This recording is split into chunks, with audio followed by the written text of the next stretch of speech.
everybody. This is Dave with Spinnerex Studios, and I am in the comic book room, and holy cow. Looks like I've been robbed. Well, actually, that's not the case.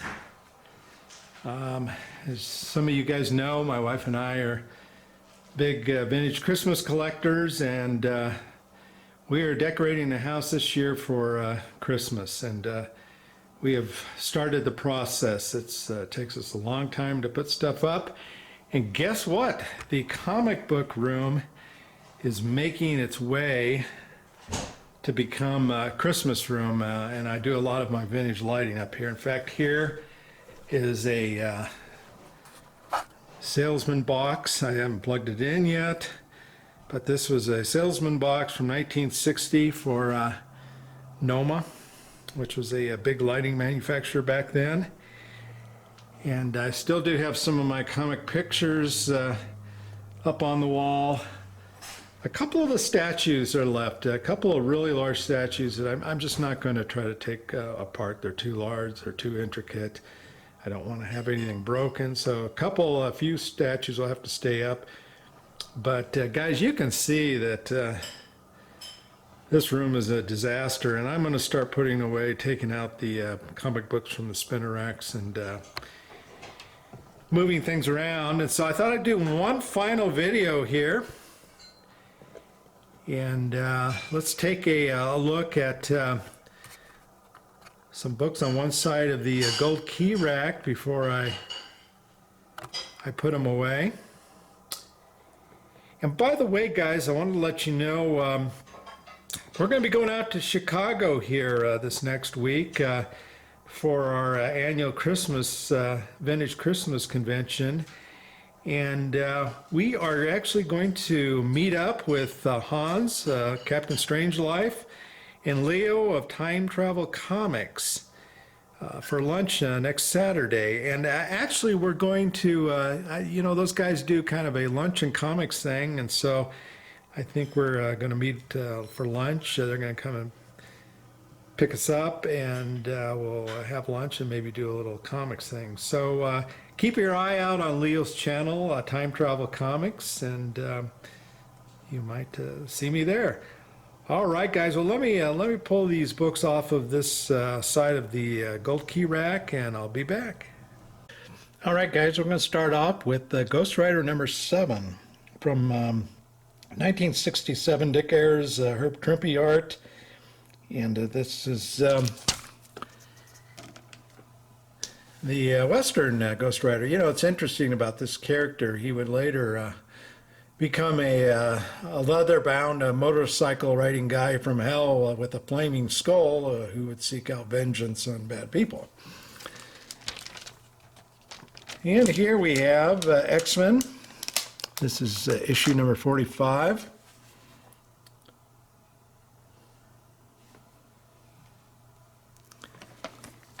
And then we move on to Dell Giant 31 from 1960. I like these Dell Giants with the big postage stamp looking thing there in the corner. Little Tales of Suspense. This will be number issue 74 from 66. Jack Kirby.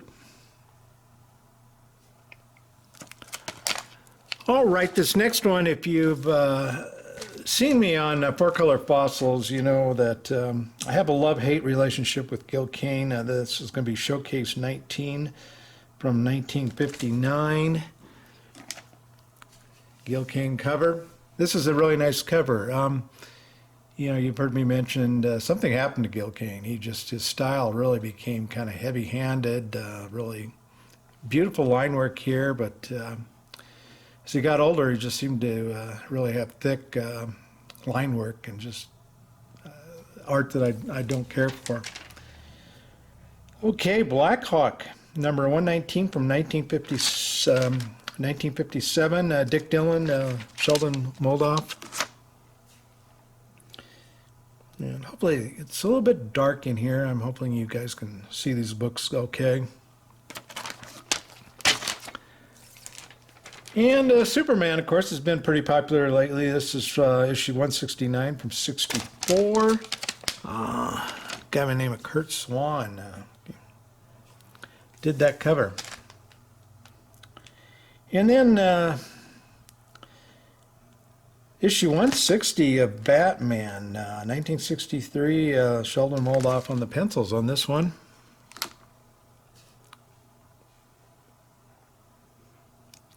The Alien Boss of Gotham City.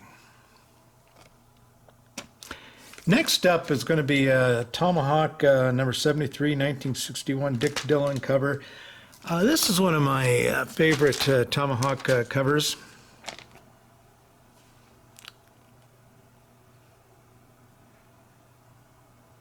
I really kind of like the statuesque woman there. Look at her headdress, and you got a some kind of sea monster looking thing there. Can't go wrong with that, can you? Okay, next up is Superman 159, 1963. Once again, Curt Swan.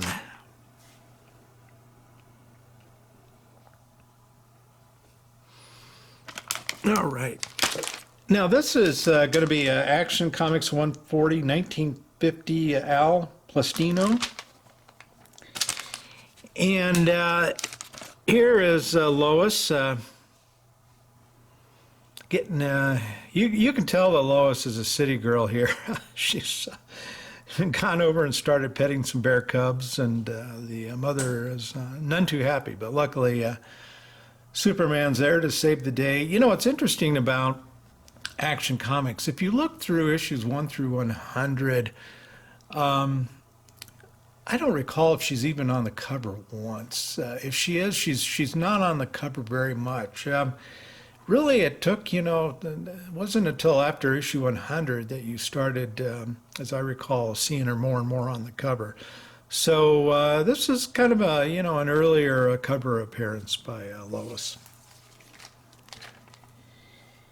All right, Wyatt Earp, issue 19 from 1958, Joe Maneely cover.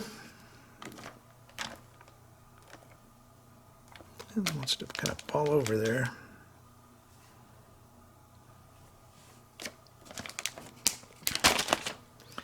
Avengers number 45. I always like this cover. I kind of like the coloration of the book. A lot of green there. Mystery in Space 61 from 1960. Carmen Infantino.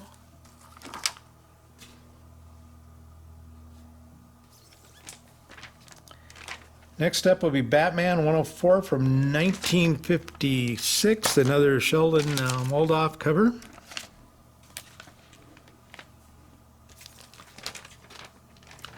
Okay, here's one that's kind of lately popular with the movie out. This is Adventures 266, Curt Swan cover, 1959. And I say it's popular because it does have Krypto on the cover. And so it's my understanding some of those adventure Krypto covers are starting to pick up steam. A Superboy 123, 1965, Curt Swan.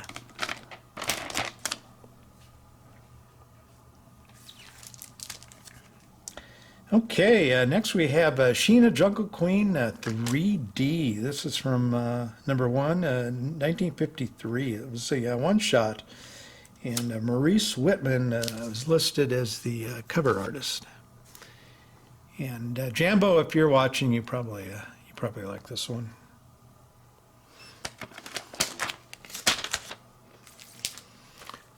Okay, Turok, Son of Stone. This is issue 22, 1961. Now you might think of this as probably being a George Wilson cover, but actually it's Mo Golub, I guess. I'm not sure how you pronounce the name. I think it's spelled Gollub. Okay, another Superboy. This is issue 85, 1960, Curt Swan cover again. But different dog. No crypto. Got Mighty Dog.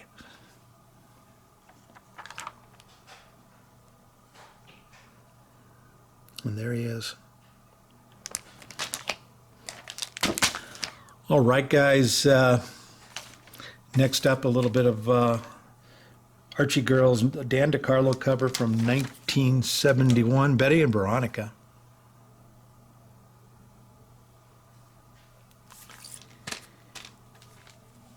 Tales to Astonish, number 52. You got a cover appearance of The Black Knight.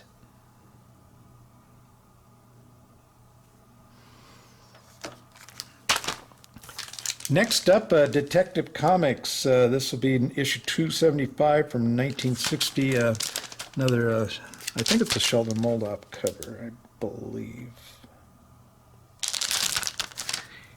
And you got the Zebra Batman. And of course, around this period of time, Batman had a lot of different colored costumes. Looks like I'm really getting a lot of glare. Sorry, guys. Let me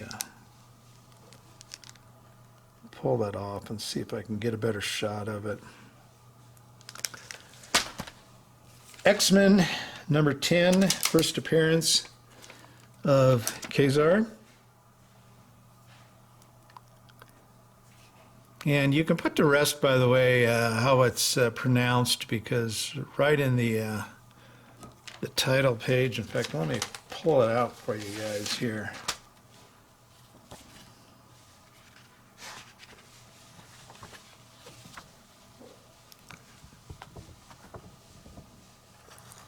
Pronounced K-Sar. There you go. The book tells you how to pronounce his name. I'm not sure I've ever seen that before in another comic book, but okay, a little Walt Disney Comics Stories 118 from 1950. Manuel Gonzalez is listed as the cover artist.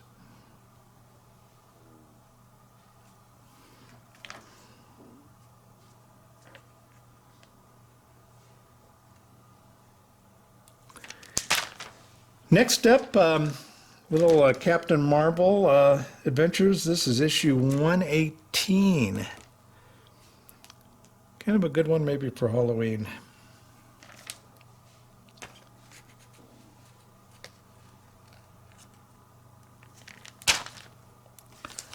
Blackhawk issue 26.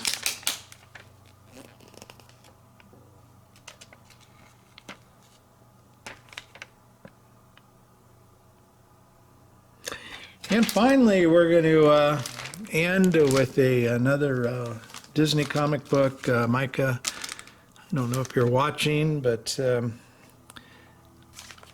Micah over at Graphic Man channel, he likes these Disney books. And this is another Adele Giant with that big postage stamp. This is issue number 52. And that's a 10-gallon hat.